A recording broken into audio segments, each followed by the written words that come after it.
Jangan lupa subscribe Manarul Ilmi channel ini ya, karena gratis. Assalamualaikum warahmatullahi wabarakatuh. Pada kesempatan kali ini kita akan membahas tentang TKD agama Islam. Untuk nomor 1, secara etimologis hukum dalam bahasa Arab adalah itsbatu syai'in ala syai'in, artinya adalah A. Memutuskan suatu perkara berdasarkan suatu aturan. B. Memutuskan suatu perkara berdasarkan suatu kesepakatan. C. Memutuskan suatu perkara berdasarkan suatu kasus. D. Memutuskan suatu perkara berdasarkan suatu keinginan. Jawabannya adalah A, yaitu memutuskan suatu perkara berdasarkan suatu aturan. Ifatu syai'in ala syai'in. Nomor 2, berdasarkan peran dan tanggung jawab terhadap keluarga, perbandingan pembagian kewarisan antara pria dan wanita adalah A 2 dibanding 3, B 2 dibanding 4, C 1 dibanding 3, D 2 dibanding 1. Jawaban D 2 dibanding 1 dengan pembahasan A salah karena 2 dibanding 3 adalah untuk 2 orang anak perempuan atau lebih, dengan syarat apabila tidak ada anak laki-laki berarti anak perempuan berbilang, sedangkan anak laki-laki tidak ada maka mereka mendapat 2/3 dari harta yang ditinggalkan oleh bapak mereka. B salah karena 2 dibanding 4 atau setengah adalah untuk anak perempuan apabila ia hanya sendiri tidak bersama-sama saudaranya. C salah karena 1 dibanding 3 adalah untuk ibu apabila yang meninggal tidak meninggalkan anak atau cucu atau anak dari laki-laki, dan tidak pula meninggalkan 2 orang saudara baik laki-laki ataupun perempuan, baik seibu sebapak ataupun sebapak saja atau seibu saja. D. Benar perbandingan kewarisan antara pria dan wanita 2 berbanding 1. Jawaban yang betul adalah D 2 dibanding 1. Nomor 3. Keharusan adanya catatan pernikahan merupakan usaha reaktualisasi hukum Islam dalam bentuk formulatif, definitif, akumulatif, administratif. Jawaban yang betul D, administratif. Yaitu pembahasannya A salah karena formulatif artinya semacam contoh, akan tetapi tidak ada hubungannya dengan pernikahan. B salah karena definitif artinya ketentuan tetapi tidak ada kaitannya dengan pernikahan. C salah karena akumulatif artinya kesimpulan akhir tetapi tidak ada hubungannya dengan pernikahan. Sedangkan D benar, administratif merupakan pencatatan dari pemerintahan bahwa seseorang sudah memiliki status nikah. Untuk nomor 4, makna makiyah dalam ulumul Quran maksudnya A. Ayat yang turun di Mekah, B. Surat yang turun di Mekah, C. Ayat surat atau surat yang turun sebelum hijrah Nabi Muhammad SAW, D.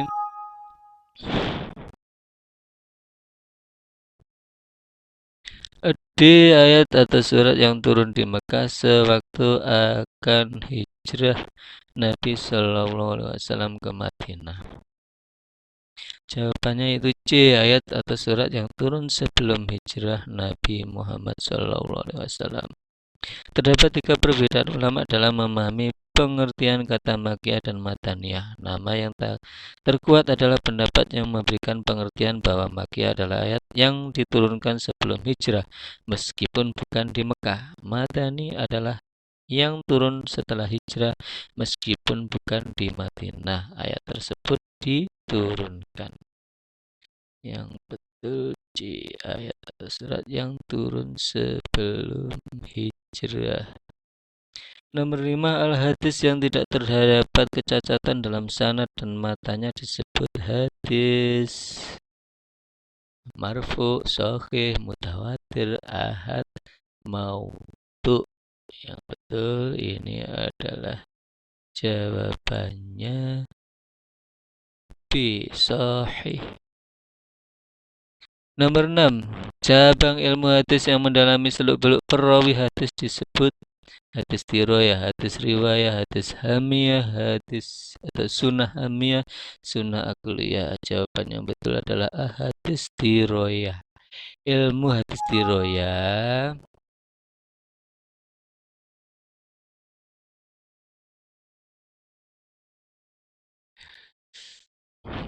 ganggu tadi.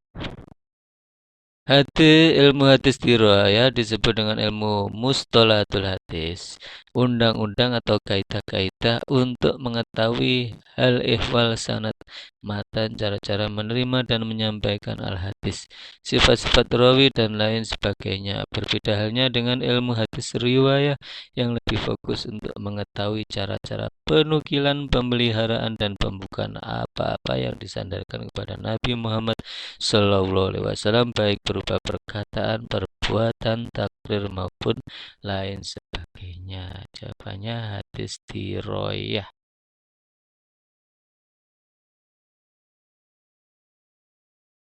Nomor 7, kewajiban zakat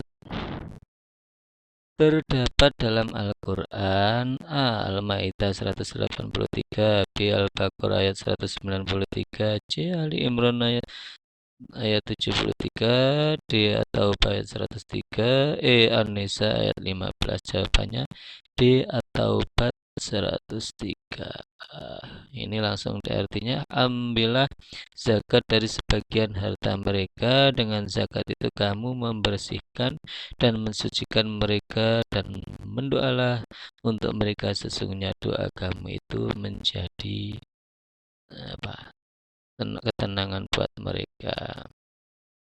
Khud min amwalihim sadaqatan tutahhiruhum wa tuzakkihim biha wa sholli alaihim inna salataka sakanul lahum. Itu bunyi ayatnya di At-Taubah ayat 103. Lanjut. Ini tadi ketentraman jiwa bagi mereka, dan Allah Maha mendengar lagi Maha mengetahui. Inna wallahu sami'un alim. Nomor 8. Ya ayyuhalladzina amanu in ja'akum fasikum binaba'in fatabayyanu. Wahai orang-orang yang beriman, jika datang kepadamu seorang yang fasik dengan membawa kabar berita, fatabayyanu, maka klarifikasilah olehmu. Ayat ini menganjurkan agar orang-orang yang beriman A. Selalu waspada terhadap berita dari orang-orang fasik. B. Selalu memperhatikan informasi-informasi penting. C. Selalu responsif dengan perkembangan. D. Selalu curiga dengan hal-hal baru. E. Teliti dalam segala hal. Jawaban yang betul adalah A. Selalu waspada terhadap berita dari orang-orang fasik. Nomor 9, hadis yang disepakati kebenarannya oleh Imam Bukhari dan Muslim. Ini istilahnya apa? A. Sahih, B. Muttafaq alaih, C. Mutawatir, D. Bukhari Muslim, E. Hadis marfu. Ini namanya B. Muttafaq alaih. Nomor 10, kitab Subulus Salam adalah syarah dari kitab A. Bulughul Maram, B. Riyadhus Shalihin, C. Adabun Nawawi, D. Arba'in, E. I'anatut Talibin. Ini jawaban yang betul adalah A. Bulughul Maram. Subulus Salam adalah karya monumental dari buah pena Imam As-Sun'ani. Kitab ini merupakan syarah atau penjelasan dari kitab Bulughul Maram karya Imam Ibnu Hajar Al-Asqalani. Subulus Salam sangat populer di kalangan umat Islam dari berbagai madhab dan golongan karena isinya mencakup tentang hadis-hadis ahkam atau hukum-hukum yang sangat dibutuhkan untuk dijadikan sebagai rujukan. Di antara kelebihan kitab ini adalah penyajian, sistematika penulisan dan ulasannya yang begitu elok dan sistematis. Jawabannya tadi Bulughul Maram. Bulughul Maram. Lanjut ke nomor 11. Salah satu kitab tafsir kontemporer adalah A. At-Tabatabai, B. Al-Jalalain, C. Al-Baqilani, D. At-Tabari, E. As-Suyuti. Jawabannya di sini A. At-Tabatabai, tafsir kontemporer. Nomor 12. Pencetus teori Hasan dalam menilai hadis adalah A. Imam At-Tabari, B. Imam Ibnu Taimiyah, C. Imam At-Tabatabai, D. Imam At-Tirmidzi, E. Imam Abdul Baqi. Jawaban yang betul adalah D. Imam At-Tirmidzi. Nomor 13. Metode penafsiran dengan membatasi pemahaman ayat disebut A. Tafsili, B. Tahlili, C. Maudhu'i, D. Takriri, E. Takwili. Ini jawabannya yaitu C. Maudhu'i, membatasi pemahaman ayat.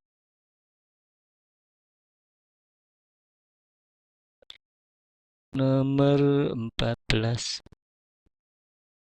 Perintah puasa di bulan Ramadan ditegaskan dalam Al-Quran. A. Surat Maryam ayat 26, B. Surat Ali Imran ayat 97, C. Surat At-Taubah ayat 60, D. Surat Al-Baqarah ayat 183, E. Surat Al-Baqarah ayat 177. Jawaban yang betul adalah D. Surat Al-Baqarah ayat 183. Artinya, hai orang-orang yang beriman, diwajibkan atas kamu berpuasa sebagaimana diwajibkan atas orang-orang sebelum kamu, agar kamu bertakwa. Ya ayyuhalladzina amanu kutiba alaikumusyamu kama kutiba alal ladzina min qablikum la'allakum tattaqun. Nomor 15.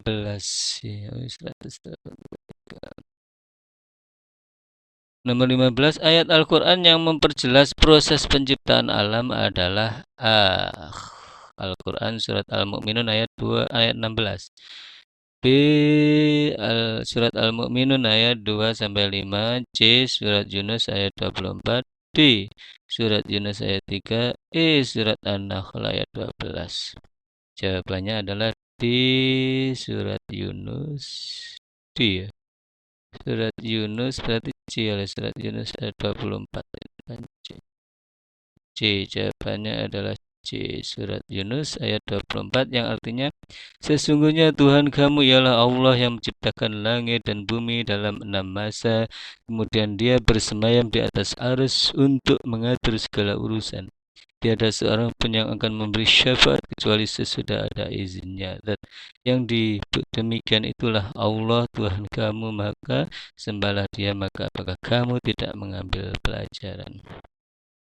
Innallaha khala was-samawati wal arda fi sittati ayyam thumma istawa 'alal 'arsy yudabbirul amra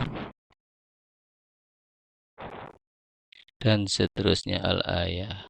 Nomor 16, rangkaian hubungan orang-orang yang meriwayatkan atau menjadikan sandaran suatu hadis atau sunnah adalah, ini jawabannya A. Rawi, B. Sanad, C. Matan, D. Rijalul hadis wa sunnah, E. Wurudul hadis wa sunnah. Rangkaian hubungan, ini jawabannya B. Sanad dengan pembahasannya betul. Rawi. Kok rawi? Rangkaian hubungan orang-orang yang meriwayatkan atau menjadi sandaran suatu hadis atau sunnah adalah rawi. Rawi itu orang yang meriwayatkan, sanad itu hubungan. Ya, mungkin ya kita ikuti menurut kuncinya adalah rawi. Sanad itu hubungan. Rawi orang yang meriwayatkan, matan itu isi hadis, rijalul hadis wa sunnah itu istilahnya orang atau perawi-perawi hadis dan sunnah. Urutul hadis itu datangnya hadis dan sunnah. Tapi tidak tahu yang jawabannya betul yang mana. Antara A dan B. Nomor 17. Ulama yang pertama kali menyusun ilmu hadis di Roya adalah Syihab Az-Zuhri, B. Abdurrahman Ar-Romahurmuzi, C. Imam Bukhari, D.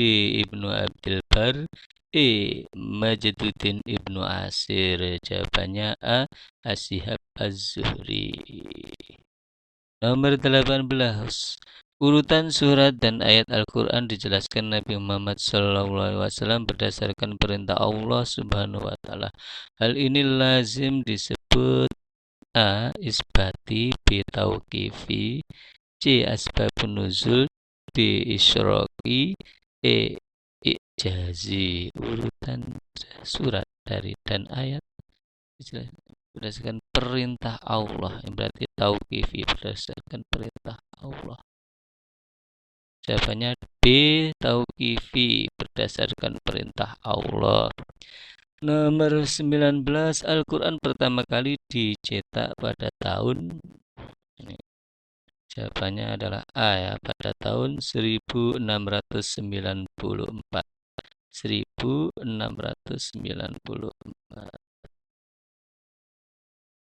Nomor 20.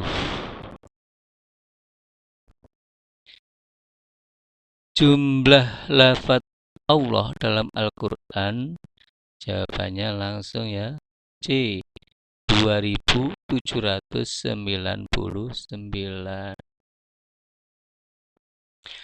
Nomor 21. Nabi Muhammad SAW menjelaskan bahwa wahyu yang sangat berat diterimanya dalam bentuk A. Suara di balik tabir, B. Suara seperti gemerincing lonceng, C. Suara langsung dari malaikat Jibril, D. Suara dalam mimpi, E. Suara yang menggema. Jawabannya adalah B. Suara seperti gemerincing lonceng, itu yang sangat berat diterimanya. B. Ya, suara seperti gemerincing lonceng. Nomor 22. Istilah untuk ayat-ayat pembuka pada Al-Quran disebut ayat-ayat pembuka. Pembuka itu fatih, jamaknya fawatih, fawatihus suwar, berarti B ya, fawatihus suwar. Ini pilihannya ada awalus suwar, awal-awal surat, amamus suwar, muka-mukanya surat, jami'us suwar, yang mengumpulkan surat, kalimatus suwar, yang betul B ya, pembuka pada ayat-ayat pembuka, berarti fawatihus suwar. Nomor 23. Jumlah surat dalam Al-Quran yang didahului huruf hijaiyah. Ada berapa? 25 surat, 27 surat, 29 surat, 31 surat, 33 surat. Yang betul adalah 29 surat. 29 surat berarti C. 29 surat. Jumlah surat dalam Al-Quran yang didahului huruf hijaiyah.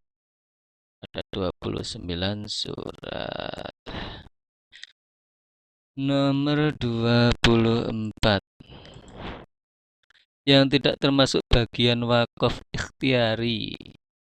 A. Wakaf tam, B. Wakaf hasan, C. Wakaf qaf, D. Wakaf qobi, C. Wakaf mutlak. Jawabannya adalah D. Wakaf mutlak. Yang tidak termasuk bagian wakaf ikhtiari adalah wakaf mutlak. Nomor 25. Hikmah Al-Quran diturunkan berangsur-angsur dan dapat dilihat di bawah ini, kecuali A. Di antara ayat-ayat itu ada yang nasih dan mansuh.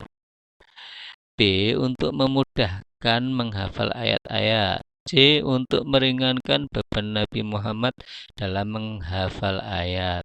D. Turunnya ayat sesuai dengan peristiwa yang terjadi. E. Agar lebih mudah dimengerti dan dilaksanakan. Ini kecualinya A. Di antara ayat-ayat itu ada yang nasi dan mansukh.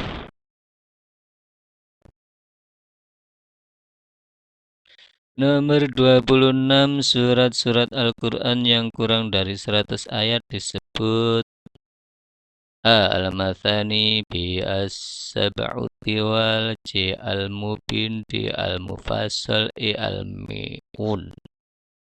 Jawabannya adalah E. Al-Mi'un. Surat yang kurang dari 100 ayat disebut Al-Mi'un. Nomor 27. Salah satu fungsi hadis terhadap Al-Quran ialah bayan taudih. Bayan taudih artinya bayan itu menjelaskan, taudih juga kurang lebih menjelaskan. A. Melengkapi keterangan Al-Quran. B. Merinci ayat-ayat Al-Quran. C. Menerangkan maksud dan tujuan Al-Quran. D. Memperkuat pernyataan Al-Quran. E. Menerangkan ayat-ayat yang umum. Jawabannya adalah C. Menerangkan maksud dan tujuan Al-Quran. Bayan tautih.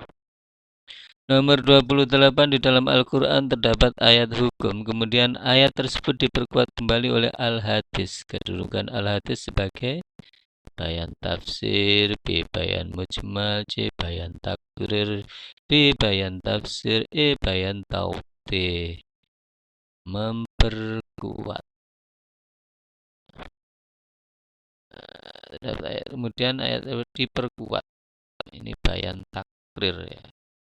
Memperkuat.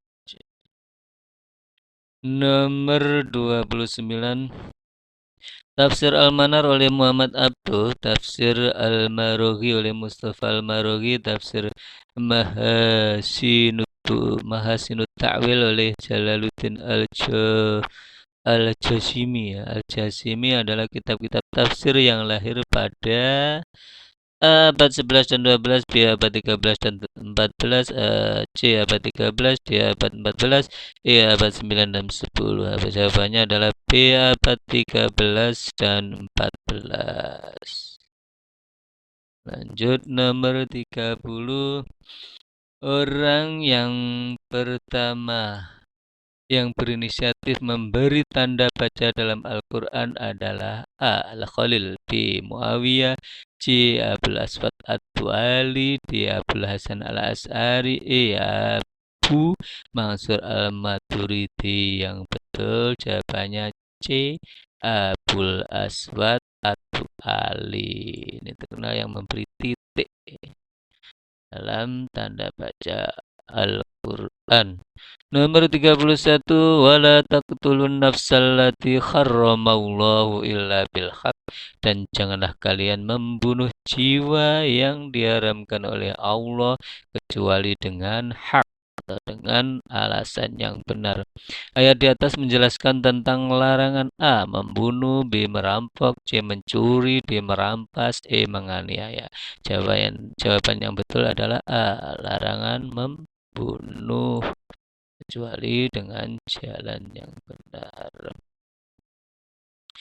Nomor 32, utlu ma ukhiya ilaika minal kitabi wa aqimis shalah.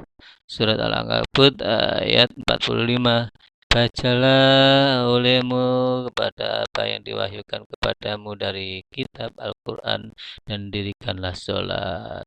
Menurut ayat di atas, perintah Allah yang lebih dahulu dilaksanakan ialah A. Sholat 5 waktu, B. Puasa bulan Ramadan, C. Menuntut ilmu agama, D. Membaca Al-Quran, E. Berbuat baik antara sesama. Jawaban yang betul adalah D. Membaca Al-Quran. Utlu ma ukhiya ilaika minal kitab, kemudian wa aqimis sholat. Berarti membaca Al-Quran dulu.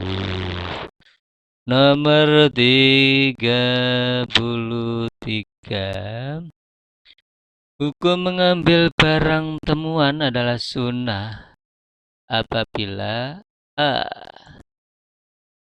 diperkirakan akan mubazir jika dibiarkan. B. Diperkirakan akan baik jika dimanfaatkan. C. Khawatir akan diambil dan dimiliki orang lain. D. Bermaksud menyelamatkan karena berada di tempat yang berbahaya. E. Ragu akan kemampuan untuk bisa merawatnya. Di sini jawaban yang tepat adalah B. Bermaksud menyelamatkan karena berada di tempat yang berbahaya. Nomor 34, bagi orang yang telah mampu kawin dan tidak bisa menjaga diri dari perbuatan zina, seandainya tidak kawin, maka hukumnya melakukan perkawinan bagi orang tersebut didasarkan kepada kaidah A. Al-aslu fil amri lil wujub. Asal suatu perintah adalah wajib. B. Malayatimu bihil wajib bahwa wajibun sesuatu apabila yang tidak dengannya itu tidak bisa sempurna, maka sesuatu itu atau perantara itu juga hukumnya menjadi wajib. C. Al-aslu fil asya al-ibahah hatta yadullat dalilu ala tahrimihi. Pada asalnya di dalam sesuatu itu adalah mubah atau boleh sampai ada dalil atas keharamannya. Yang D. Al-aslu fin nahi al-mutlaq yaqtadi tikror fi jami'il azminah. Pada dasarnya atau asalnya dalam larangan itu secara mutlak yaitu menghendaki berulang-ulang pada semua waktu atau zaman. Yang E. Al-aslu fin nahyi litahrim. Pada dasarnya atau asalnya di dalam larangan itu menunjukkan keharaman. Di sini jawabannya sesuai pertanyaan atau statement tadi itu adalah B. Melayati mobil wajib bahwa wajibun. Apa-apa yang menghantarkan pada sesuatu itu wajib, maka sesuatu itu menjadi wajib pula.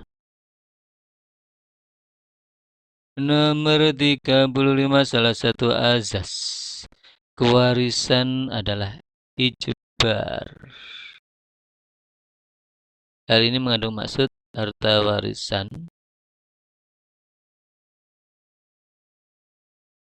sebelum dibagikan kepada ahli waris harus sudah dilaksanakan utang dan wasiat. B. Perpindahan hak kewarisan dari pewaris kepada ahli waris tidak dapat direncanakan oleh keduanya tetapi ditentukan oleh syar'i. C. Perencanaan bagian-bagian ahli waris harus sudah ditentukan oleh pewaris pada masa hidupnya. D. Pembagian warisan harus sesuai antara hak dan kewajiban serta kebutuhan masing-masing ahli waris. Dasar kewarisan harus didasarkan pada adanya tolong-menolong antara ahli waris. Jawaban yang betul adalah A. Harta waris sebelum dibagikan kepada ahli waris harus sudah dilaksanakan utang dan wasiat. Ijban. Lanjut ke 36. Membeli barang dengan pembayaran terlebih dahulu dan barang itu diserahkan kemudian disebut ini A. Salam, B. Kirot, C. Ju'ala, D. Muzaro'ah, E. Mukhobaroh. Jawaban yang betul adalah A, yaitu akad salam. Membeli barang dengan pembayaran terlebih dahulu dan barang itu diserahkan kemudian. Nomor 37, contoh rukhsah ifqat di dalam usul fikih ialah A. Boleh melakukan qashar salat. B. Boleh melakukan jamak salat. C. Boleh bertayamum apabila tidak ada air. D. Tidak wajib naik haji apabila tidak mampu. E. Memberi nafkah sesuai dengan kemampuan. Jawabannya adalah D. Tidak wajib naik haji apabila tidak mampu. Rukhsah ifqat. Tidak wajib naik haji apabila tidak mampu. Nomor 38, dalam suatu peperangan antara tentara muslim dengan non-muslim, ada kalanya terdapat pakaian, senjata, dan peralatan tentara non-muslim yang terbunuh atau tertangkap. Harta tersebut lazim disebut aghanimah, rampasan perang. B. Salab sama. C. Salam. D. Harbiyah. E. Mamlukah. Di sini jawabannya adalah ghanimah, harta rampasan perang berupa apa tadi itu, pakaian, senjata, dan peralatan tentara non-muslim. Nomor 39, makmum yang mengikuti imam mulai rakaat kedua atau lebih. Di sini namanya apa? A. Muwafiq. B. Masbuk. C. Khalafur rakaat. D. Jamak qasar. E. Mufarid. Dan jawaban yang betul adalah makmum masbuk. Nomor 40 yang disebut mikot zamani untuk melaksanakan ibadah haji. A. Batas tempat. B. Batas ruang. C. Batas waktu. D. Batas suci kota Mekah. E. Batas suci kota Madinah. Jawaban yang betul adalah C. Batas waktu. Mikot zamani. Nomor 41, sa'i dimulai dari Bukit Sofa dan berakhir di Bukit A. Bukit Marwah. B. Bukit Sur. C. Bukit Sofa. D. Bukit Nur. E. Bukit Rahmah. Jawaban yang betul A. Bukit Marwah. Inna Sofa wal Marwata min sya'airillah. Nomor 42, orang yang tidak sanggup membayar hutang disebut A. Gharimin. B. Mu'alimin. C. Ibnu Sabil. D. Amilin. E. Dhaifin. Jawaban yang betul adalah gharimin, orang yang tidak sanggup membayar hutang atau banyak hutangnya. Nomor 43, istilah tentang terhalangnya hak waris seseorang adalah A. Asoba. B. Maurus. C. Hijab. D.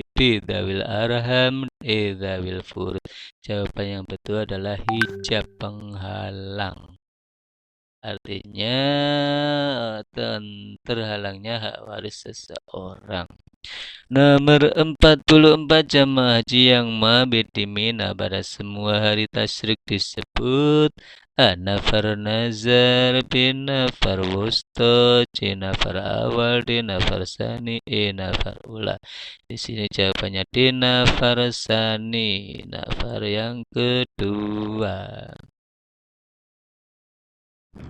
Nomor 45, tempat paling afdal untuk berdoa di Masjid Nabawi ialah A. Raudhah. B. Multazam. C. Hijr Ismail. D. Makam Ibrahim. E. Hajar Aswad. Jawaban yang betul adalah Raudhah di Masjid Nabawi. Habis. Ada 45 soal, semoga bermanfaat, kurang lebihnya mohon maaf. Assalamualaikum warahmatullahi wabarakatuh.